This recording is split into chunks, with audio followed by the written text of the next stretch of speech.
የምለው ግን የአህያ ባህሪ ያለብሽ እንዴ? ዝም ብለሽ ባገኘሽው ቁጥር እዛ ቦታ ላይ ብትራገጭው። አማረ ላገኘህና እውነት አለቀህም። እሺ በፍሬንዶችሽ ቋንቋ ምንሽ ይቀራል እንጂ እርግጫው ምንድነው እያልኩሽ ነው። እሺ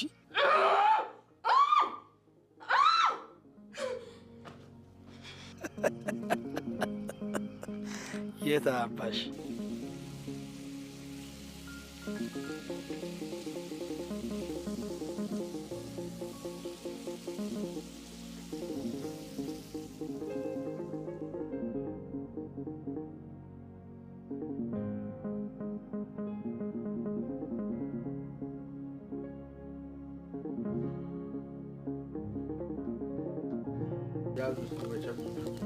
እንዲህ ሰብሰብ ብለን ስንበላ ነው የሚያምርብን።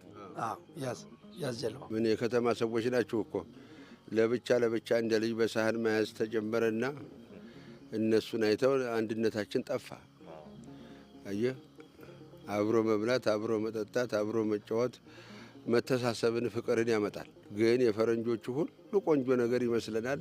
በዚህ የተነሳ የአንድነታችንን ሸረሸሩት። እውነቴን ነው። እስቲ ብሉ እየበላችሁ። እንዲያው አንድ ጨዋታ ላጫውታችሁ። አንድ ድሮ ነው አሉ 3 በሮች፣ አንድ ነጭ፣ አንድ ጥቁር፣ አንድ ቀይ በሬ እንደው ለምለም ሳር አግኝተው አሉ እዛ ላይ ይበላሉ። ሳያውቁት ምሽት ይላል። የዚህ ጊዜ ተርቀት አያጅቡ አው ሲል 3ቱም ቀና ቢሉ ጨልሟል። ወዴት ይሄዱት? በየስርቻው እንዳይሮጡ ለብቻ ያገኛቸዋል፣ ይበላቸዋል። ስለዚህ 3ቱም እንዲህ ቂጣቸውን አስደጋገፉና ጠበቁት። መጣ አያጅቡ። እበላለሁ ብሎ ወደ ነጩ ሲጠጋ በቀንዱ፣ ወደ ቀዩ ሲሄድ በቀንዱ፣ ጥቁሩም አላስደርስ አለ። እንዲሁ እንደታገሉ ነፍሳቸውን ይዘዋት አደሩ። ነጋ። በነጋታው አያጅቡ ዘዴኛ አይደለም። ወደ አመሻሹ ላይ መጣና ለነጩ በሬ እንዴት ታምራለህ፣ ሲያዩ እኮ ታሳሳለህ፣ ግርማ ሞገስህ ተርቀት ይጣራል፣ እንዴት ከነዚህ ጋር ትበላለህ ብሎ ጥቁርና ቀዩን በሬ ያሳየው። ዞር ሲል እውነትም እነዚያ እስከ ዛሬ አብረውት የኖሩት በሮች አስጠሉት።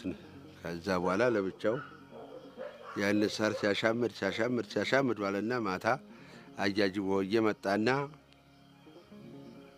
አፈስ አርጎት ይዞ ሄዳ። በነጋታው ደግሞ መጣና ቀዩና ጥቁሩን አየና ከርቀት ጠጋ አለና ወደ ቀዩ አንተ ተዚህ ጋር ተዚህ ጥቁር ጋር ትበላለህ